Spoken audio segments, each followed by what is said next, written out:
Dizem que alguns segredos não foram feitos para serem encontrados, mas 3 meses atrás, tudo mudou.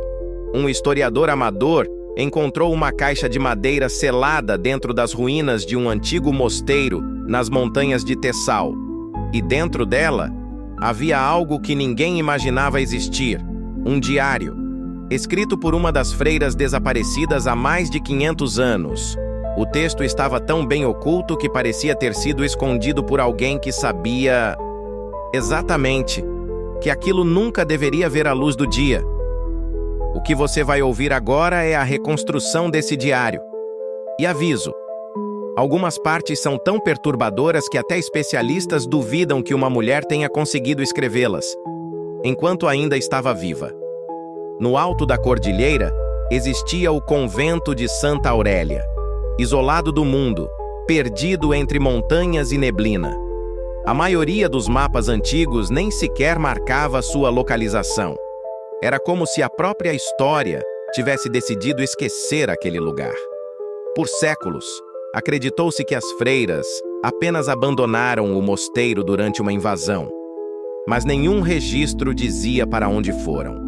Nenhuma tumba foi encontrada, nenhuma ossada, nenhuma pista.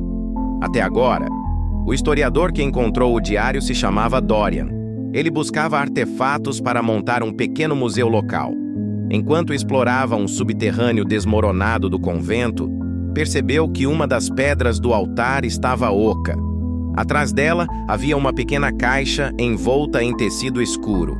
Dentro, ele encontrou 4 itens: um diário antigo, um crucifixo com manchas inexplicáveis, um cordão quebrado e uma chave pequena, completamente enferrujada. Na capa do diário, apenas uma frase: "Somos vistas por Deus, mas apagadas pelos homens." O diário foi escrito por Irmã Matildes, uma das 27 freiras do convento, e o que ela narra ali nunca chegou aos documentos oficiais. O diário começa descrevendo uma manhã de inverno. O vento estava forte, a névoa densa, mas algo diferente aconteceu. Um som ecoou pela montanha. Não era sino, nem vento, nem animal. Era algo pesado, metálico, repetitivo, algo se aproximando. A abadesa, Irmã Érica, ordenou silêncio absoluto. Foi então que viram um grupo de homens montados, sem brasão, sem bandeiras, sem identidade, marchando como se fugissem de algo ou caçassem algo. Matildes escreveu: "Eles não falavam, eles apenas nos observavam, como se já soubessem quem éramos e o que vieram fazer ali." Os homens cercaram o convento, não como visitantes, mas como donos. Afirmaram carregar um decreto do império. Mas quando a abadesa pediu para ver o selo oficial, eles se recusaram. Naquele instante, todas entenderam. Eles não eram enviados, eram apagadores. Homens treinados para eliminar grupos considerados inconvenientes ao poder da época. E o convento estava no caminho deles. As freiras foram reunidas no pátio. Os soldados fizeram 3 perguntas. "Há ouro escondido aqui? Vocês mantêm registros externos? Existem túneis subterrâneos?" A abadesa respondeu que não, mas Matildes escreveu algo inquietante. Eles não perguntavam, eles confirmavam. Durante 3 noites, as freiras foram interrogadas, não torturadas fisicamente, mas quebradas emocionalmente. Luzes intensas nos olhos. Horas de silêncio forçado. Ameaças de heresia. Promessas vazias de liberdade. Matildes relatou que algumas começaram a duvidar da própria sanidade. Eles queriam algo, mas não diziam o quê. E cada silêncio que deixavam era pior do que qualquer dor. No final da 3ª noite, tudo mudou. Um dos homens encontrou uma porta oculta atrás do altar. Eles usaram a pequena chave enferrujada, a mesma encontrada na caixa, e a porta se abriu. Matildes escreveu: "A abadesa empalideceu, não por medo do que havia lá dentro, mas por medo de quem tinha aberto aquela porta." Os homens desceram com tochas, e quando voltaram, algo neles havia mudado. O olhar, a postura, a pressa em sair dali. No subterrâneo, Eles encontraram documentos antigos não reconhecidos pela igreja, relatos de aparições, objetos de origem desconhecida e inscrições que não eram latinas, nem de qualquer idioma conhecido. Matildes escreveu: havia algo ali que ninguém queria que fosse encontrado, algo que deveria permanecer, enterrado.